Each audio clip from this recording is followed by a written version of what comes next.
Hello students, how are you? So we are going to start the new topic of the group 16 element, that is simple oxides. जो oxides होते हैं, आप जानते हैं कि जब कोई भी एलिमेंट ऑक्सीजन के साथ रिएक्शन करता है इट फॉर्म्स ऑक्साइड. ओके, अब ये जो आपको मैं पढ़ाऊँगा उसमें 3 तरह के ऑक्साइड्स होंगे. पहला होगा एसिडिक, दूसरा होगा बेसिक और the third one will be amphoteric. ठीक है, एम्फोटेरिक के बारे में आपको मैं फर्स्ट में ही पढ़ा चुका हूँ, लेकिन फिर रिवाइज कर देता हूँ आपको. तो ध्यान रखिएगा कि जो ऑक्सीजन की प्रॉपर्टी होती है कि वो मेटल के साथ मिलकर ऑक्साइड बना लेता है. इसके फार्मूले जो होते हैं बेटा आपको याद भी होंगे, करने होंगे, आते भी होंगे आप लोगों को. तो मैं पढ़ाता हूँ आगे अब कि जो एसिडिक ऑक्साइड्स होते हैं उनमें क्या होता है कि कोई मेटल नॉन मेटल, जब कोई नॉन मेटल किसी ऑक्सीजन से रिएक्शन करके ऑक्साइड बनाता है तो वो नॉन मेटेलिक ऑक्साइड जो होगा वो एसिडिक इन नेचर होगा. जैसे कि मैं एग्जांपल देता हूँ आपको भी, जैसे कि SO2. जब SO2 H2O से मिलता है देन इट फॉर्म्स H2SO3. तो ये क्या हो गया बेटा, आपका सल्फ्यूरस एसिड हो गया. ओके, और यही SO2 या SO3 जब मिलता है वाटर के साथ देन इट फॉर्म H2SO4. तो आप देख सकते हो कि जो नॉन मेटेलिक ऑक्साइड है that is sulphur dioxide, sulphur trioxide, it forms acid, sulphurous acid और सल्फ्यूरिक एसिड. ओके, सिमिलरली अगर हम एग्जांपल लेते हैं NO2 का, इसको मिलाते हैं H2O से देन इट फॉर्म्स HNO3. ये क्या हो गया आपका nitric acid. So we can say कि जो नॉन मेटेलिक ऑक्साइड्स होते हैं they are acidic in nature. Okay, now in reverse अगर हम बात करें मेटेलिक ऑक्साइड्स की, जैसे कि एग्जांपल लेते हैं हम लोग Na2O. तो इसमें वाटर मिलाते हैं तो ये फॉर्म करता है 2NaOH या NaOH सिंपल बोलें तो ये क्या हो गया सोडियम हाइड्रोक्साइड. तो हम बोल सकते हैं कि जो मेटेलिक ऑक्साइड्स होते हैं वो हमेशा बेस फॉर्म करते हैं. ओके, लेकिन ये बहुत ही कम चांसेस हैं कि एग्जाम में आए, बट आपकी नॉलेज के लिए बहुत ज़रूरी है कि आपको याद करना पड़ेगा कि मेटेलिक ऑक्साइड्स हमेशा बेसिक इन नेचर या बेसिक कैरेक्टर शो करते हैं और जो नॉन मेटेलिक ऑक्साइड्स होते हैं वो एसिडिक कैरेक्टर शो करते हैं. अब बात करते हैं एम्फोटेरिक की, ये सबसे इम्पोर्टेंट है. अब देखिए जो एम्फोटेरिक ऑक्साइड्स होते हैं बेटा वो बेसिक और एसिडिक प्रॉपर्टी दोनों शो करते हैं. पहले आप देख लीजिए, मैंने जो आपको दिखाया है ये यहाँ पे एसिडिक फॉर्म कर रहा है, ये यहाँ पर बेस फॉर्म कर रहा है. ठीक है, एग्जाम्पल है. बट जो एम्फोटेरिक है उसका सबसे अच्छा एग्जाम्पल जो माना गया है वो माना गया है एल्युमिनियम के टर्म में.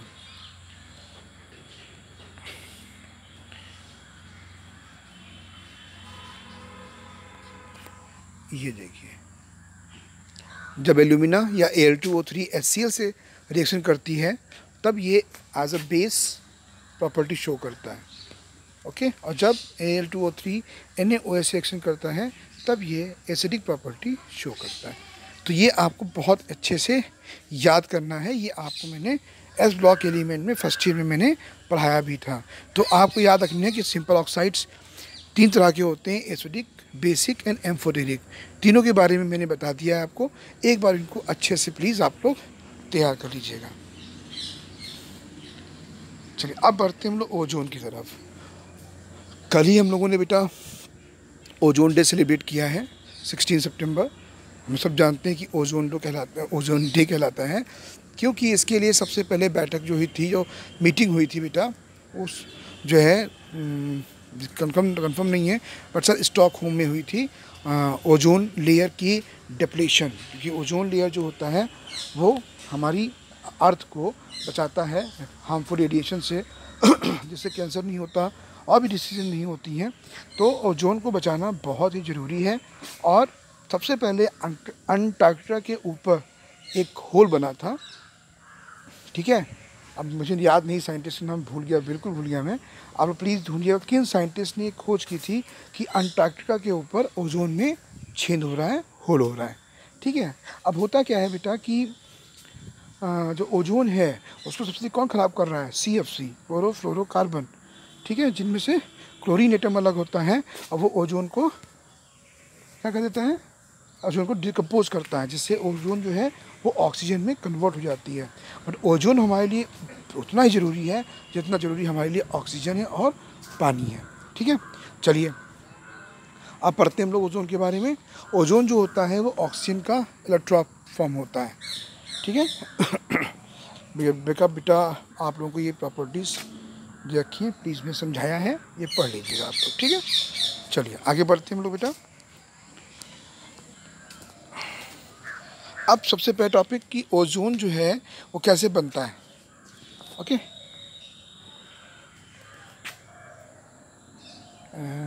देखिए बेटा इसमें NCERT में फिगर नहीं दिया है, बट रेफरेंस बुक में इसका एक फिगर दे रखा है कि कैसे हम लोग साइलेंट इलेक्ट्रोड डिस्चार्ज अगर हम लोग साइलेंट इलेक्ट्रिकल डिस्चार्ज अगर हम लोग ऑक्सीजन पे अप्लाई कर दें तो ऑक्सीजन के 3 मॉलिक्यूल मिलकर ओजोन फॉर्म करते हैं, ठीक है। और ये जो बनती है ऑक्सीजन, इसे हम लोग कहते हैं ओजोनाइज्ड ऑक्सीजन, ओके। इसमें हमको हीट देनी पड़ती है, इसलिए एंडोथर्मिक होता है। और ये पॉइंट जरूर पढ़ लीजिएगा कि if concentration of ozone greater than 10% are required, a battery of ozonizers can be used. ये बेटा मैं कोशिश करूँगा कि नेक्स्ट वीडियो में इसका एक फिगर दिखाऊँ आपको ओजोनाइज़र का। बाकी जितनी रेफरेंस बुक हैं सब में बेटा दे रखा है, तो प्लीज़ अपने आप पढ़ने की देखने की कोशिश करिएगा। प्रॉपर्टीज़ पढ़ते हैं। ये पेल गाढ़े ब्लू कलर की गैस होती है, ओके। और इसकी एक अलग स्मेल होती है और ये हार्मलेस होती है बेटा, तो आप जानते ही हो हार्मलेस तो होगी ही, हम लोग तो बहुत इंपॉर्टेंट होती है बेटा। चलिए अब एक ये टॉपिक है, पॉइंट है जो आपको पढ़ना है। ये पॉइंट है, बता दूँ आपको, ये बहुत इंपॉर्टेंट है कि ओजोन जो है वो थर्मोडायनेमिकली अनस्टेबल है अगर हम कंपेरिजन करें ऑक्सीजन के साथ। इस पॉइंट में बताया गया है कि ओजोन का जो स्टोरेशन है, अगर हम लोग स्टोर करते हैं या ओजोन को हाई कंसंट्रेशन में लाते हैं बेटा, तो ये बहुत ही भयंकर एक्सप्लोजिव का काम कर सकता है। कौन? ओजोन। उसका पूरा रीजन बेटा यहाँ पर आपको दिया हुआ है। इसमें आपको मुझे बताना है कि ऐसा क्यों है कि हाई कंसंट्रेशन ऑफ ओजोन जो होता है वो बहुत ही भयानक हो सकता है अगर हम लोग ओजोन को हाई कंसंट्रेशन में लेते हैं। दूसरी इंपॉर्टेंट चीज़ क्या है बेटा, एक मैं आपसे और रिक्वेस्ट करूँगा, एक पढ़िएगा, मुझे बताइएगा कि कैसे हम लोग ओजोन को कंसंट्रेट करते हैं, ओके। कैसे डाइल्यूट करते हैं, कैसे कंसंट्रेट करते हैं। अगर आपको आंसर नहीं पता है मुझसे पूछ सकते हैं, मैं आपको बता दूंगा। पहले आप लोग प्लीज़, बुक में दिया हुआ है, बुक में प्लीज़ इसको अपने अच्छे से पढ़िएगा आप लोग। चलिए अब बात करते हैं हम लोग ओजोन की ऑक्सीडाइजिंग प्रॉपर्टी की।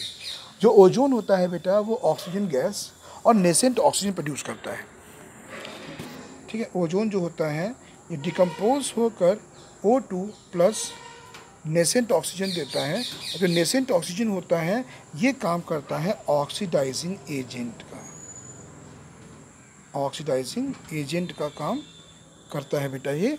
और सबसे खास इसमें ये है कि बहुत ही अच्छा ऑक्सीडाइजिंग एजेंट होता है, क्योंकि ये नेसेंट ऑक्सीजन प्रोवाइड करता है और बाकी कंपाउंड को ये ऑक्सीडाइज कर देता है ईजिली। लेकिन ये ध्यान रखना, जो इसमें क्वेश्चन आएगा वो प्रॉपर्टी नहीं पूछेगा बेटा, वो बोलेगा कि आपको एक रिएक्शन दे रखी होगी कि Fe2 प्लस ओजोन, और आपको इसको ऑक्सीडाइज करना होगा। और ये आप लोगों को पता है कि Fe2 प्लस फेरस जो होता है वो ऑक्सीडाइज होकर फेरिक बनाता है। तो इस तरीके से आप इन पॉइंट्स को अच्छे से याद कर लीजिएगा। और सबसे अच्छी चीज़ क्या है कि इसमें आपको O2 दिखाना है प्रोडक्ट साइड में, ध्यान रखना, क्योंकि जो O3 होता है वो डिकम्पोज होकर O2 प्लस O बनाता है, जो ये नेसेंट ऑक्सीजन है। ये नेसेंट ऑक्सीजन जो होती है ये यूज़ हो जाती है ऑक्सीडाइज करके, मॉलिक्यूल्स को, एलिमेंट को ऑक्सीडाइज करने में हेल्प कर देती है। जो O2 होता है बेटा वो मेन प्रोडक्ट होता है। साथ में आपको ये याद करना है कि कौन सी चीज़ किस में ऑक्सीडाइज होती है, इसको बिल्कुल मत भूलिएगा। यहाँ 2 एग्जाम्पल दे रखे हैं, मैं आपको और एग्जाम्पल की फ़ोटोज़ भेज दूँगा बेटा। अब देखिए बेटा आप लोग नेक्स्ट पॉइंट,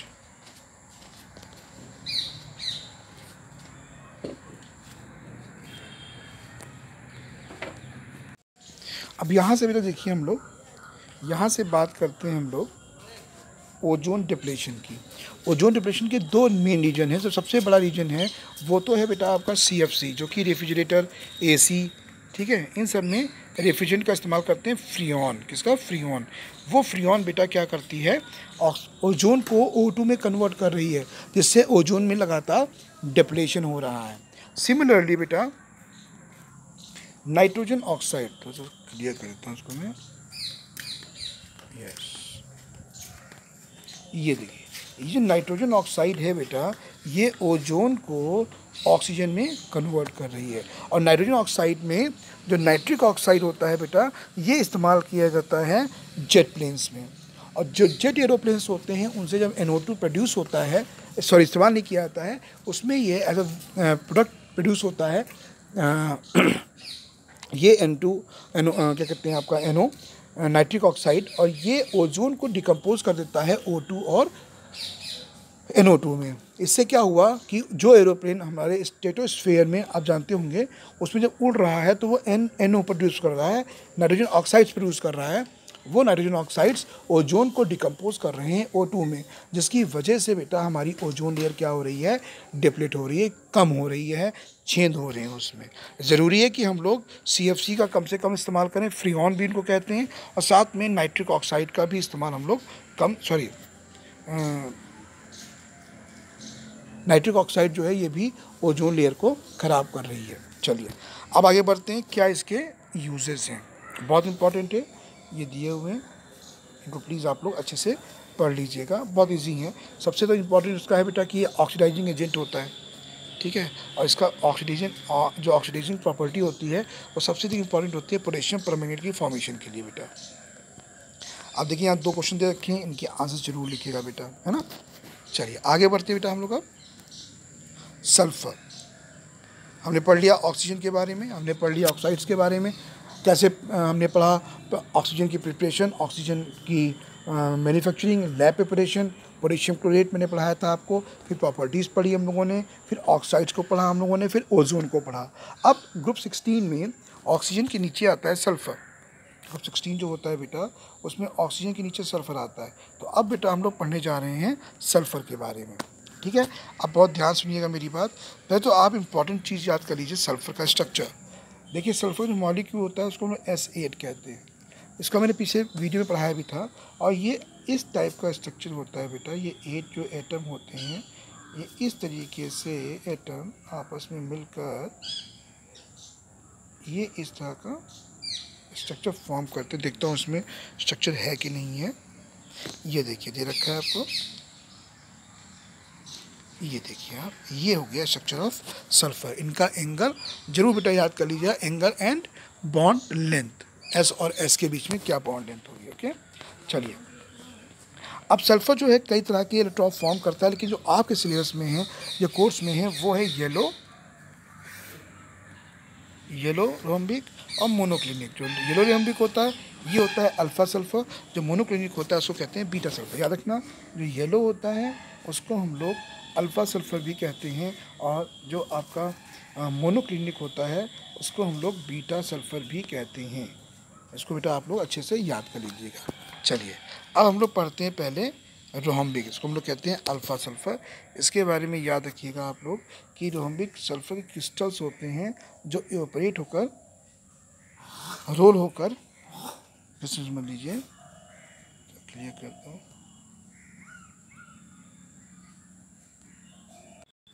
चलिए बात करते हैं हम लोग सल्फ़र के 2 इलेक्ट्रॉन की जो इंपॉर्टेंट है, rhombic sulphur and monoclinic sulphur.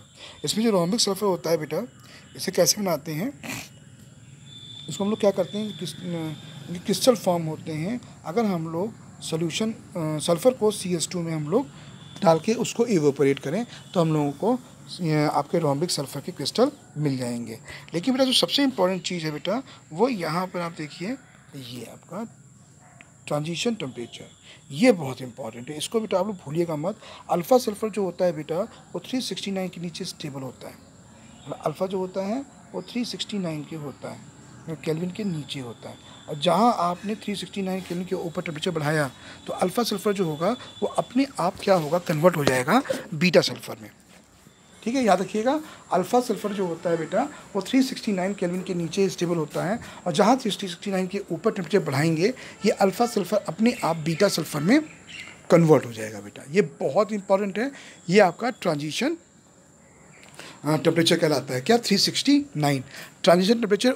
यहाँ पर ये नहीं कि ये सबके लिए होता है, सिर्फ सल्फ़र की बात हो रही है यहाँ पर कि अल्फ़ा सल्फ़र 369 के नीचे स्टेबल होता है, 369 के ऊपर ये बीटा सल्फ़र हो जाता है। चलिए बेटा आगे बढ़ते हैं हम लोग। अब मोनोक्लिनिक सल्फ़र इंपॉर्टेंट है कि इसकी प्रिपरेशन जो होती है थोड़ी सी डिफरेंट होती है। ठीक है, पढ़ते हैं इसके बारे में बेटा हम लोग। ये कैसे बनता है? इस क्या करते हैं हम लोग, रोम्बिक सल्फ़र को हम लोग एक डिश में भर देते हैं रोम्बिक सल्फ़र को, और इसको हम लोग मेल्ट करते हैं। ठीक है, जब मेल्ट करते हैं फिर ठंडा करते हैं। जब ठंडा कर देते हैं तो उसके ऊपर एक सरफेस बन जाती है। ठीक है, उसको हम लोग क्रस्ट कहते हैं। अब उस क्रस्ट में 2 छेद करते हैं। देखिए, जैसे कि मान लीजिए कि एक डिश है और ये इसके ऊपर क्रस्ट बन गई बेटा। ठीक है, अब इस क्रस्ट में 2 छेद करके जो भी अंदर का लिक्विड होता है वो बाहर निकाल देते हैं। ओके, उसके बाद जब लिक्विड बाहर निकल आता है तो अंदर निडल टाइप के हमें स्ट्रक्चर्स दिखाई पड़ते हैं, जो अंदर डिश के अंदर बने होते हैं, निडल टाइप स्ट्रक्चर। ओके, ये जो कलरलेस निडल टाइप स्ट्रक्चर होते हैं इनको ही बेटा हम लोग क्या कहते हैं, बीटा सल्फ़र कहते हैं बेटा। ठीक है, तो आपको याद क्या करना है, अल्फ़ा सल्फ़र के बारे में सिर्फ याद करना है टेम्परेचर, ट्रांजिशन टेम्परेचर। लेकिन मोनोक्लिनिक के लिए आपको बेटा आपको इनकी डेफिनीशन इनकी प्रिपरेशन से लेकर ट्रांजिशन टेम्परेचर से लेकर आपको हर एक चीज़ याद करनी पड़ेगी। और दोनों के बेटा आपको यहाँ पर ये स्ट्रक्चर दे रखे हैं, इन स्ट्रक्चर्स को प्लीज़ बेटा अच्छे से तैयार कर लीजिएगा। आप ये समझिए प्री ब्लॉक एलिमेंट से स्ट्रक्चर बहुत इंपॉर्टेंट है। मैंने आपको पढ़ाए थे भी ऑक्सो एसिड्स, है ना, अब इसमें भी ऑक्सो एसिड पढ़ाऊँगा सल्फ़र के। पीछे पढ़ाए थे मैंने आपको फास्फोरस के पढ़ाए थे, बहुत इंपॉर्टेंट हैं उनके फार्मूले, उनके नेम और उनके स्ट्रक्चर। अब इसमें आगे पढ़ाऊंगा मैं आपको इनके जो ऑक्सो एसिड्स होते हैं सल्फ़र के, उनके स्ट्रक्चर, उनके नेम, ये मैं आपको आगे पढ़ाऊंगा। अभी हम स्टार्ट करने जा रहे हैं नेक्स्ट। ये है आपका हाँ, ये 2 क्वेश्चन है एनसीईआरटी। याद रखना बेटा, बोर्ड एग्ज़ाम में अगर मार्क्स अच्छे लाने हैं तो आपको 2 चीज़ें बहुत अच्छे से तैयार करनी पड़ेंगी। पहली चीज़ है एनसीईआरटी क्वेश्चन, और दूसरे जो प्रीवियस ईयर्स में क्वेश्चंस आ चुके हैं बेटा। ठीक, चलिए अब बात करते हैं हम लोग नेक्स्ट टॉपिक की, जिसका नाम है सल्फ़र डाइऑक्साइड। सल्फ़र डाइऑक्साइड जान सकते हैं बेटा हम लोग कि ये एक, चूँकि ये नॉन मेटेलिक ऑक्साइड होता है तो ये बेसिक इन नेचर होता है। तो जो सल्फ़र डाइऑक्साइड होता है जब ये H2O से मिलेगा बेटा तो ये फॉर्म करेगा H2SO3, है ना।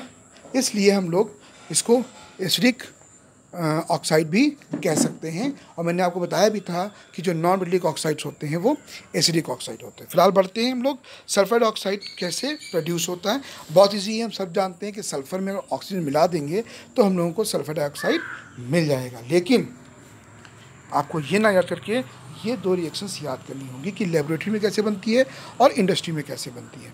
क्या होता है लेबोरेटरी में बेटा, हम लोग सल्फाइड कोई भी ले लें, कोई मेटेलिक सल्फाइड ले लें तो लैब में आराम से मिलेंगे। और आपके सॉल्ट एनालिसिस में सल्फाइड का डिटेक्शन भी है। कैसे आप आइडेंटिफाई करेंगे कि सॉल्ट दिया गया है उसमें सल्फाइड है कि नहीं है, ये आपके सिलेबस में भी है।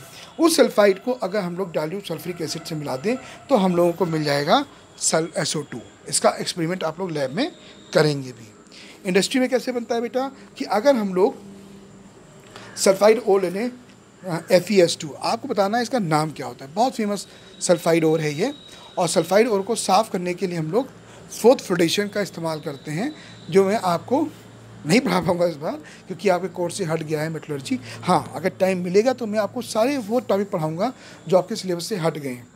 तो अब यहाँ पर जो ये पायरोलुसाइड है FeS2, इसमें हम लोग ऑक्सीजन डालते हैं या इंट्रोड्यूस कराते हैं तो हम लोगों को SO2 मिल जाता है। तो आप लोग लेबोरेटरी प्रिपरेशन और ये प्रिपरेशन इंडस्ट्रियल दोनों अच्छे से तैयार कर लीजिएगा। चलिए अब बढ़ते हैं हम लोग प्रॉपर्टीज़ पर। सल्फर डाइऑक्साइड जो होती है बेटा ये कलरलेस होती है गैस विद पंजेंट स्मेल। आपको लैब में इसकी हम स्मेल सुझा भी देंगे कैसे पंजेंट की स्मेल कैसे होती है।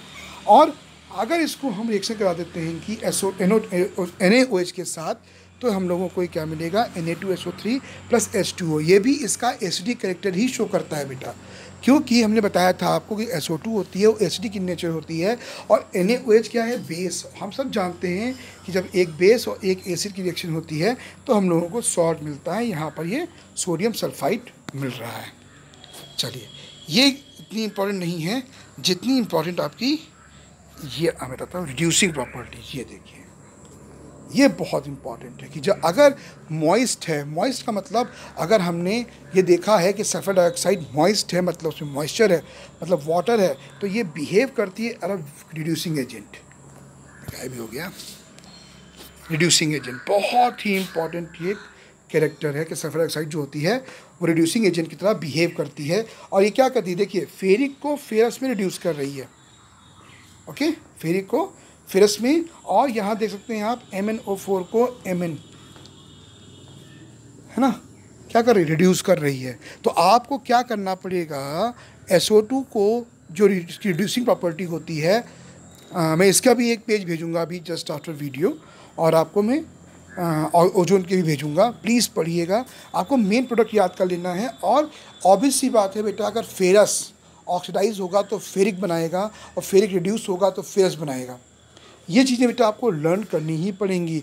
आयोडाइड आयन आयोडीन गैस बनाएगा जब वो ऑक्सीडाइज होगा। तो इन चीज़ों को याद कर लीजिए, मेन प्रोडक्ट यहाँ याद कर लीजिए, और ये फिल इन द ब्लैंक्स में ही आती हैं, रिड्यूसिंग प्रॉपर्टी और ऑक्सीडाइजिंग प्रॉपर्टी। तो प्लीज़ बेटा इनको आप लोग अच्छे से पढ़ लीजिएगा।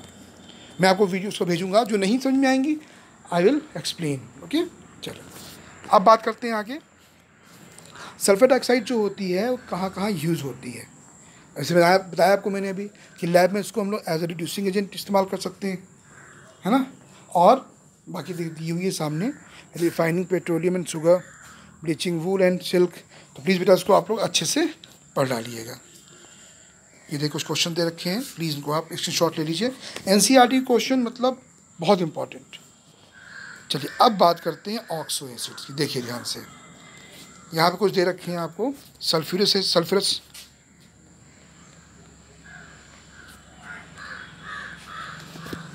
Acid, sulphuric acid, peroxo disulphuric acid, pyrosulphuric acid. ठीक है, इसमें अगर आप देखिए, अगर आपने इसको तैयार कर लिया फर्स्ट वन, तो आप सब आसानी से तैयार कर सकते हैं। अब पहले का फॉर्मूला क्या है, H2SO3, दूसरे में क्या हो गया H2SO4। तो जो लोन पेयर है उसके यहाँ पे क्या आ जाएगा, ऑक्सीजन आ जाएगा। जैसे कि मैंने आपको ऑक्सो एसिड्स ऑफ फास्फोरस बनाना सिखाया था, वैसे भी आप ये भी कंपाउंड्स तैयार कर सकते हैं। बहुत ही इंपॉर्टेंट है, प्लीज़ इसको बेटा आप लोग प्रैक्टिस करिएगा। ओके, जितनी भी इनसे इंपॉर्टेंट चीज़ मिलती जुलती होंगी मैं बेटा I will definitely send you. अब बेटा सल्फ्यूरिक एसिड ये मैं आपको नेक्स्ट वीडियो में पढ़ाता हूँ। ओके, टिल देन जितना मैंने पढ़ाया है इसके बाद ग्रुप 17 स्टार्ट कर देंगे। टिल देन जितना पढ़ाया बेटा उसको अच्छे से पढ़िए, और कोई प्रॉब्लम है then you can call me. हम लोग हो सकता है कि हम लोग 21 को मिलें। जिनको जिनको प्रॉब्लम्स हैं वो हम लोगों से पूछ सकते हैं, स्कूल आके पढ़ सकते हैं अगर गवर्नमेंट अलाउ करती है। चलिए, और आपके रजिस्ट्रेशन हो रहे हैं बेटा, तो आप लोग अपनी आके डिटेल चेक कर लीजिए पापा के साथ, और आधार कार्ड से मैच कर लीजिए, ताकि बाद में आप लोगों को दिक्कत ना हो। Okay, thank you and have a nice day.